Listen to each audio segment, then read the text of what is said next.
Hello, my name is Maurice Washington. I want to welcome everybody to another episode of Executive Talk. Those who are watching live or those who are listening later on our podcast or watching on our Roku channel, thank you so much for joining us. In today's segment, we're going to talk about how do you instill confidence in banks to get approved for bank loans. Now, business owners are obviously, we're always thinking about growth opportunities that are within our business for payroll. We're thinking about buying equipment. We're thinking about buying the next tool or thing that's going to help us accelerate in our businesses. And one of those accelerations is creating the opportunity to get bank loans or something of that nature to move us through. But how do we instill confidence? That's what today's show is we're going to talk about. How do we create the confidence for banks to want to lend us money? So now with me today to actually address this from her point of view is Victoria Smith with Victory Accounting. So let me go ahead and bring her to the stage. How you doing, Victoria?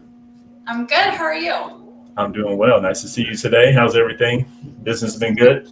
Yes, it's going great. How about you? Business is going great.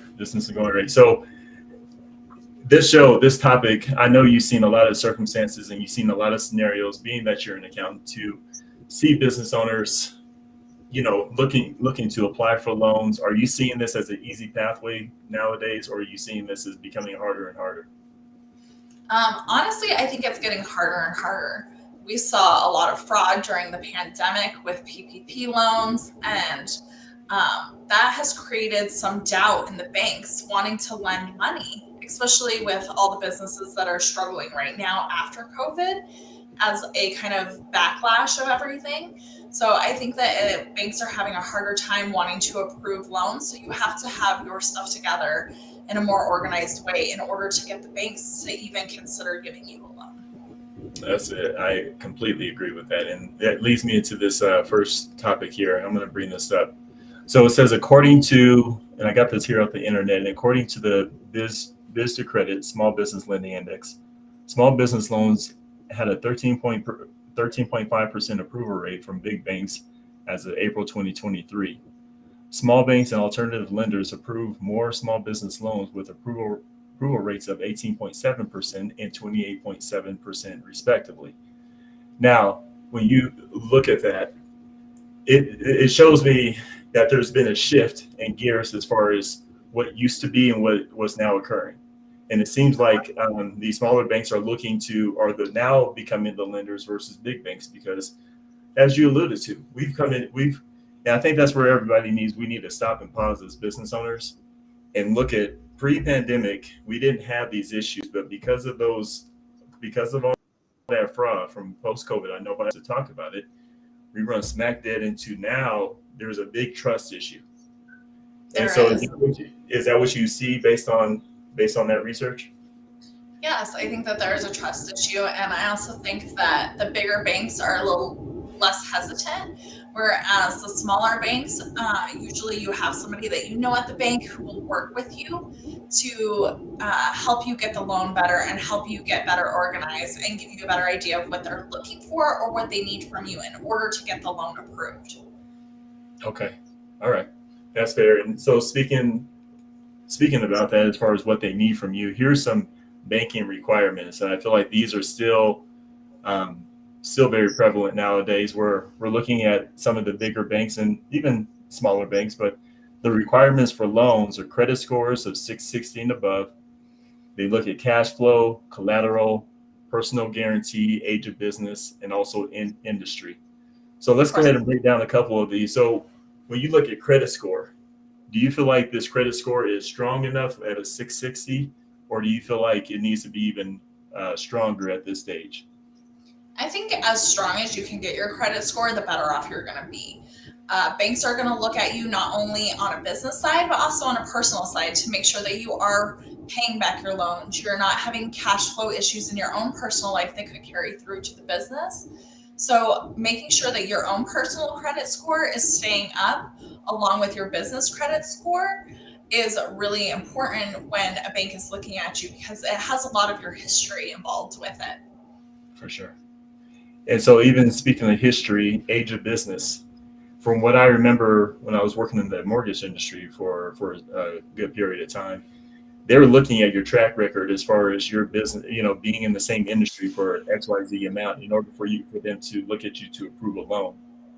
And even if you change industries, obviously you have to have some kind of similarities to ensure that you're going to be through, that you're going to make it through. Now Correct. with the business and coming post COVID, do you feel like that age of business is even more scrutinized at this stage? I believe it is. I believe that your age of business can tell the bank a lot, whether you've, made it through some ups and downs, how you made it through COVID, all of these different things and variables that you go through just as a business in general, because there are a lot of businesses out there that are seasonal. So are you still making it through your tougher times? Are you putting money aside to help cover all of your expenses during those times? Do you know how to manage your cash flow in a way to help keep your business to grow? So I think that definitely your age of your business tells a lot about where you're at. Now, if you are just starting out, a good loan to look into getting is through the SBA, because they're more likely to give you a loan if you're higher risk or just starting out. There's additional paperwork and additional items they're going to need from you, but it's definitely worth, if you're just starting out, to look into the SBA. Okay, all right, and that brings up a good point because cash flow, and let me bring this back up to the stage here.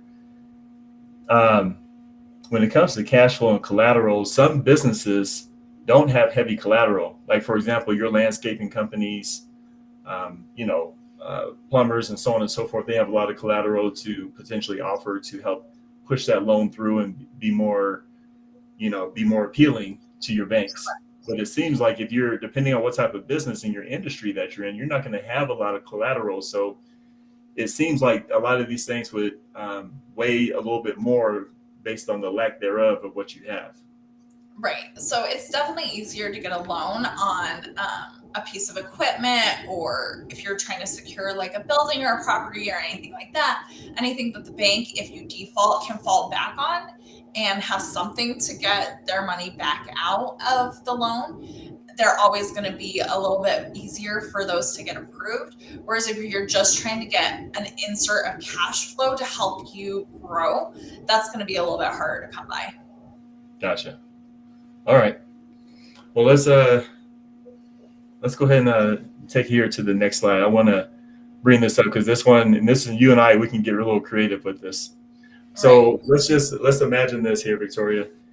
And this is what I feel like business owners do when they're looking for loans. And this says here for those that are listening on the podcast, what do bank underwriters want to see from you?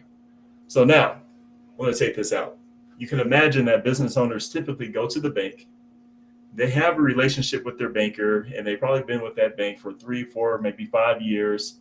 They know each other's kids. They know what's going on. If there's a situation last month, they may even know that personal detail because that relationship is pretty solid.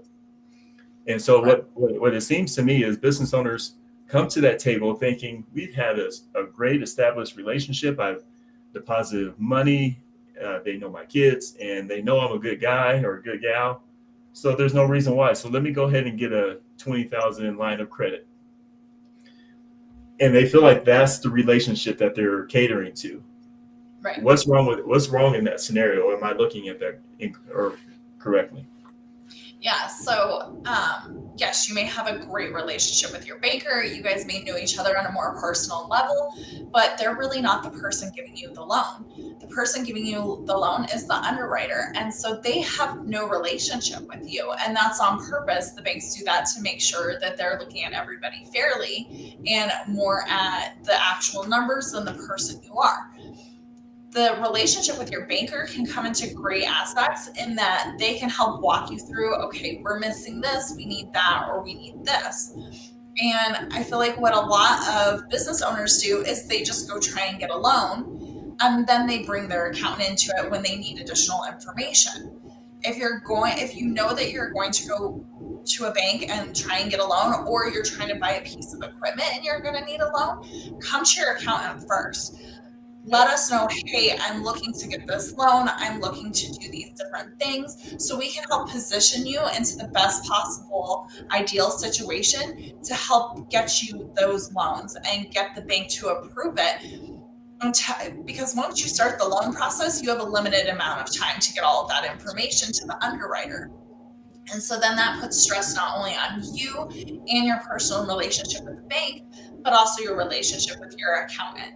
So if you can go to your accountant first and say, this is what I'm going to can we look over everything, make sure I'm in the best possible shape to get this loan, then we can help you maybe manage to do a couple other things or look at a few things to help work you towards the best possible situation. So that when you do go to the bank, the accountant already knows exactly what's going on. Yes. And that is true because I feel like, especially once it gets into the underwriter's hands, the last thing that you want to do is have them come back looking for more paperwork that you could have submitted before. And it's Right. all about that presentation in which you're providing to the underwriter because you're not, and that's the correlation here. If you go straight to your banker, you're thinking that's the relationship. You give your stuff just based on that relationship. You're like, well, you already know me. But you Correct. have to position it where there's somebody else completely that has no bias at all. They just look at facts and paperwork, right? Exactly. And I feel like if they're constantly having to ask you for information, they probably see it as you're probably not prepared. Right. And that can help deter them into giving you a loan. And if you send in financial statements that aren't correct the first time, and then we go through and fix them, and then you're Yes. resubmitting new financial statements, the bank might go, okay, well, which ones are really accurate? Which ones are really true? Are you falsifying them now because you want to get this loan, or are you giving me an accurate picture of your business? So that can also have an effect. And if you have an accountant who's helping you with your books and bookkeeping, that will also help you with proving that you are giving good financial statements. So having an accountant who really has your back and knows what's going on in your business and is keeping everything up to date for you, they can give you the best possible advice as far as getting everything prepared to give to a bank. I love it. I love it. Which brings me to this next thought here. I'm going to bring this up. So this is part of that presentation that you're talking about to the Correct. banker or the underwriter. So this, Right. for those who are listening, what applications do banks like to see to approve loans? So we have Zero, QuickBooks, Sage, Wave, and we also have Excel. Yeah. Now, what doesn't seem like it fits up there in this puzzle seems to be Excel. Would you agree with that? I would agree. And Excel, yes, it's a great tool, but if you're not investing in your own business by getting an accounting software, then how should a bank invest in you? So, or why should they even invest in you if you're not investing in yourself or have any um, investment towards your business growing? So, Excel is great in doing a lot of things, but as far as doing your accounting, it can be very cumbersome. Also, it doesn't give you the financial statements that the banks are going to want from you. It might be easier to pull together a profit and loss through Excel, but putting together a balance sheet can be very complicated, making sure that everything works together correctly. So, this can be really difficult. The other thing to keep in mind with those other programs is that you're going to get out what you put into them too. Hmm, Some of them can be tricky in managing and knowing how everything is flowing. So, having somebody kind of reviewing your information, making sure that stuff isn't getting duplicated or, items aren't missing is a big part of that picture, too. for sure. And what you just sparked something when you said that because if you go around and you may search if you're searching for a bookkeeper, you may see a QuickBooks Pro or something of that nature, right? Correct. During your search. Well, in that Pro, in the it seems like the most important part of that part of that is this person will help create your documents and forms and make sure everything is lined up and correct because to me QuickBooks is very cumbersome for the just average person. You really have to know what you're doing. Correct. You can definitely get yourself in trouble in QuickBooks. You can get stuff duplicated if you're not if you're using a different payroll service and then you're putting into QuickBooks. There's a specific way that that needs to flow through into it to be correct. And so those are different things that having an accountant that has your back or is at least giving you some advice and some review can definitely help you navigate those type of things. That's right. Okay. And so even with all those opportunities, all those applications, there is something to be said about the presentation to your underwriter. I feel like that's the connection between this whole show. How do you instill confidence? So if you're presenting yourself as just this Excel spreadsheet, I don't feel like you're really instilling that confidence of you're qualified for a $20,000, $30,000 line of credit. Correct. Yeah. Well, I mean, Okay. really, if you're not going to invest in yourself and your business by having an accounting software, why should a bank invest in you? Yeah. I think it shows that you're not really truly serious if you're doing everything through Excel. You haven't reached another level. And so those are things that, having a business that comes with expenses. And as a tax professional, you get to write that off. So, let's get you in a better position, not only with the bank, but in your own accounting so you know what's going on to help you manage your business better. That's right. That's right. And this is one of the most important documents is that profit and loss statement.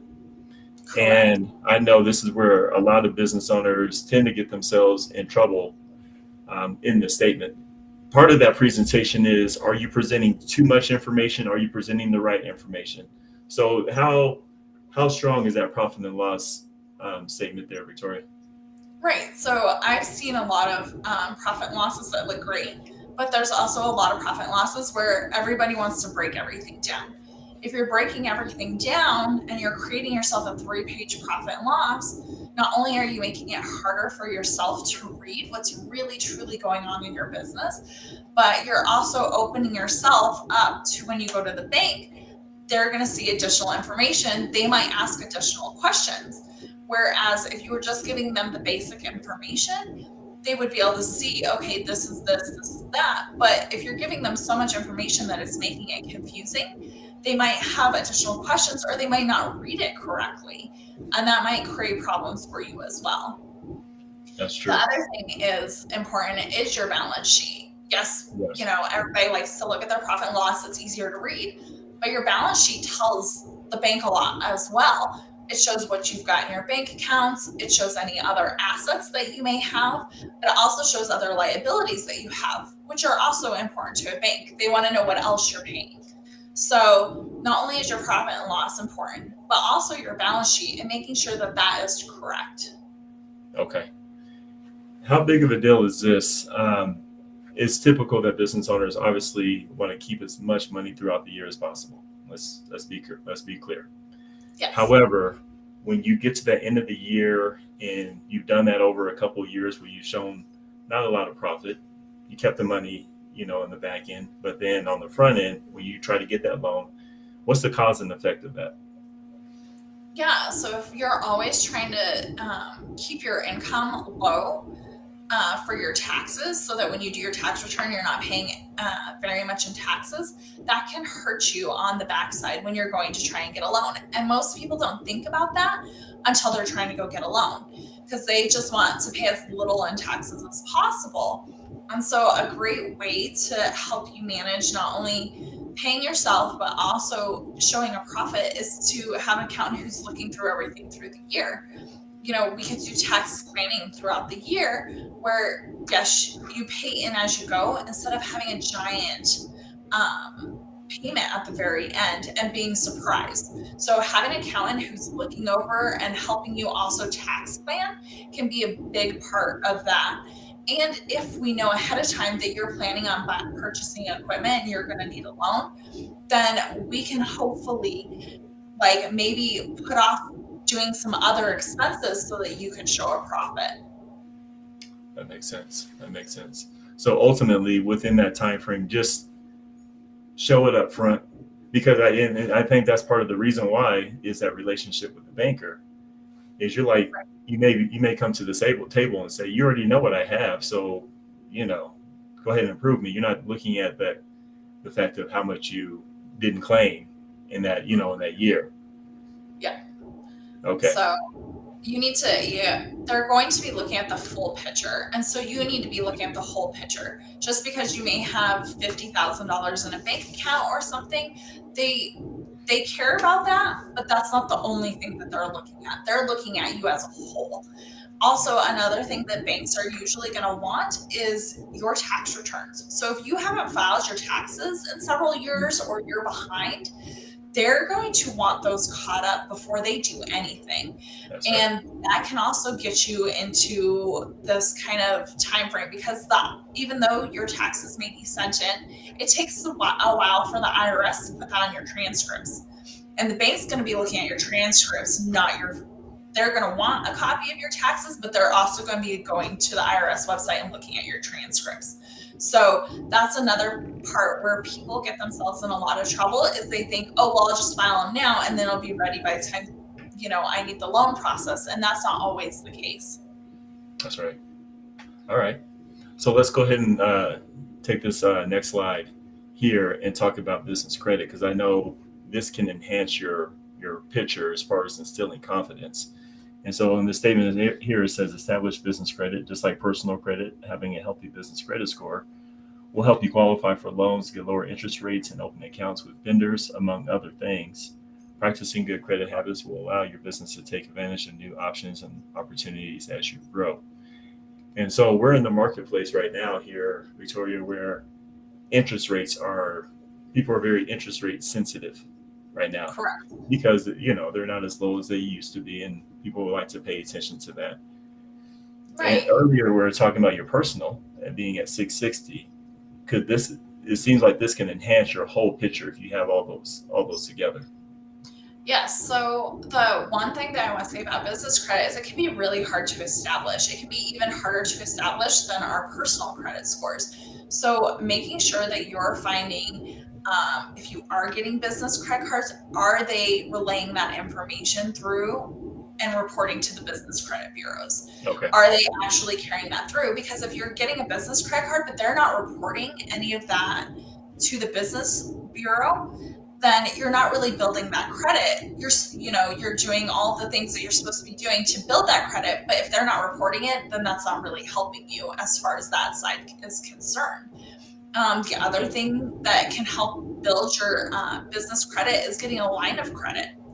And you may go to a bank and they may not approve you for what you want, but you should take whatever they're giving you at this time, even if the interest rate and everything is higher and your credit limit is lower. Once you start to establish that you're going to pay that on time, then banks are usually willing to increase your limit. So if you go get a credit card when you don't need one, you go get a line of credit when you don't need one, it's always easier to get stuff when you don't need it. It's always harder to get it when you need it right away. Yes. So getting those things set up before you may actually need them could be in your best interest. You don't have to use them to their full extent right away. You can use them a little bit here and there to help keep that credit established. But then when you do need it, it is there to help you. That's fair. And this one, I know this one you get real passionate about. Every time I talk to you about this, you go to a certain place, and that's okay. I appreciate it. But we're going to talk about pitfalls, everybody. Nobody likes to talk about them, but nonetheless, they're right there in front of us. So let's talk about some of these pitfalls. Extremely high fees. Interest rate can be 20 to 30% of the loan. Pay off early. You have to pay all the interest. You make it really easy to. They make it really easy to renew. Now, in these pitfalls, you're not talking. I feel like you're not talking about banks in this particular moment, right? No, I'm not. I'm talking about those who are out there taking advantage of business owners. I feel like they truly, yes, they may give you a loan, but I feel like they're really taking advantage of you in a way that is that just shouldn't be allowed. It should be illegal. It's kind of like going to a payday loan and they're taking half your check before you ever get your check. So a lot of places will sell you equipment and they'll say, oh, we'll finance it for you. But what you're not realizing is that there's usually a loan fee, and then they are giving you, they're giving you the loan for the equipment, but sometimes their interest rates are 20-30%, and now all the way up to like 40 sometimes I've seen. So you're paying almost, a third more for this piece of equipment than what you could have been if you went to a bank or somebody else. So it can be really frustrating because then you get locked into this. And then if you do go to pay it off early, you still have to pay all of the interest. So even if you try to get out of it, you're still paying the full amount of the loan. So to me, that's very frustrating because, if you pay it off sooner, you should get a break on that. The other thing is that there's a lot of companies out there that will let you sell your AR. They're charging you $5,000 to $10,000 just to get the loan. Then they're charging you 20 to 30% interest on that loan. And they're taking that out of your account daily or weekly. A few of them may do monthly, but that can really affect your cash flow as a business owner, having them pull this like $1,000 to $2,000 payment out every single day. And that can create a lot of stress for you trying to make sure that you have that money in the bank, especially if like somebody else is behind in paying you, or you're waiting on a client to get you paid and you're really counting on that money to come through. And then it's all being eaten up by this loan. So really, in reality, like going to your accountant, making sure you're in a good position, making sure you're looking at stuff. By the time you pay that $5,000 to $10,000 fee for that loan, you could have hired an accountant and had great advice all year rather than paying this giant fee that you're never going to get back. So to me, it makes me really upset to see them take advantage of business owners. That's fair, and we all hear your passion. That's amazing. With that being said, and what you're talking about as far as this particular pitfall is hard money, right? Yeah. It's a hard money lender. Now, with this hard money lender, it comes with, now I feel like it comes with this one particular word, and is preparedness. When you come to the banks and you're not prepared, and you haven't completed your fullness of how much income you made and so on and so forth, and you get denied. Even earlier in your statement, you said get it before you actually need it. Correct. Well, and those are circumstances in which you can operate in. But if you have not prepared yourself in that manner, or even been working with a bookkeeper, you find yourselves in these hard money situations where these are the quickest way that you'll get your revenue, but it comes with the risk of the amount of interest and how they receive their money back. Correct. And if you do find yourself in a position where you need to take one of these loans and you can't get out of it any other way, then I recommend taking as minimal as you possibly can. And then looking at, okay, what can I do to position with this money that I am getting? What can I do to position myself better so that the next time that I do need a loan, I can go to a bank instead? So if you do have to take these type of loans, I understand if you need the cash. Like there are just circumstances that happen, but do your best to keep it as minimal. Use the money as wisely as you possibly can to maneuver yourself into a better position next time, so that you can go to a bank and make these power moves. All right. So then, what final thoughts would you have for everybody here, Victoria? You gave us a lot of great information, but yeah, what final thoughts do you want to leave us with? Yeah, make sure that you have an accountant who has your back, who knows what you need, who knows what your goals are and your plans are. I highly recommend talking to your accountant several times throughout the year, letting them know where you're planning on going, what your goals are, what your plans are, how can we maneuver this better, and also having somebody who is giving you advice in how your business is looking, where you're growing, where you might maybe spend some more money or cut back because you're spending a lot of extra on. So accountants can give you a lot bigger perspective than what you may be thinking at the time, and kind of help prepare you to be better in the future. Love it. I love it. On behalf of Executive Talk, on behalf of those that are watching, I want to say thank you for taking the time out of your busy schedule to talk to us about this, because this is the right time, because we're coming into things are changing very rapidly. Yes. And it's not getting any easier in no respect in any different sector, especially financing and positioning yourself. So I want to thank you for really tackling this issue. Obviously, we're going to talk more about various other issues and things to prepare, but this one Yeah. is a good starting point to get people going. So thank you so much for Thank all that you. you do. I appreciate you and getting to be able to talk on this subject because I think it's going to become really important in the future. Yes, indeed. Yes, indeed. Yes. We'll definitely have you back, Victoria, next month, and we'll keep the conversation going. Sounds good. All right. Talk Thank to you you. soon. All right. And for everybody else, business owners, thank you for taking your time out of your schedule to watch the show and or listen to the show. Let's be very clear. It's our turn to turn the tables. As business owners, we have to present ourselves in such a way that allows us to be fluid, to grow. Our employees depend on us to be fluid, to be structured, to have opportunities such as this on the way.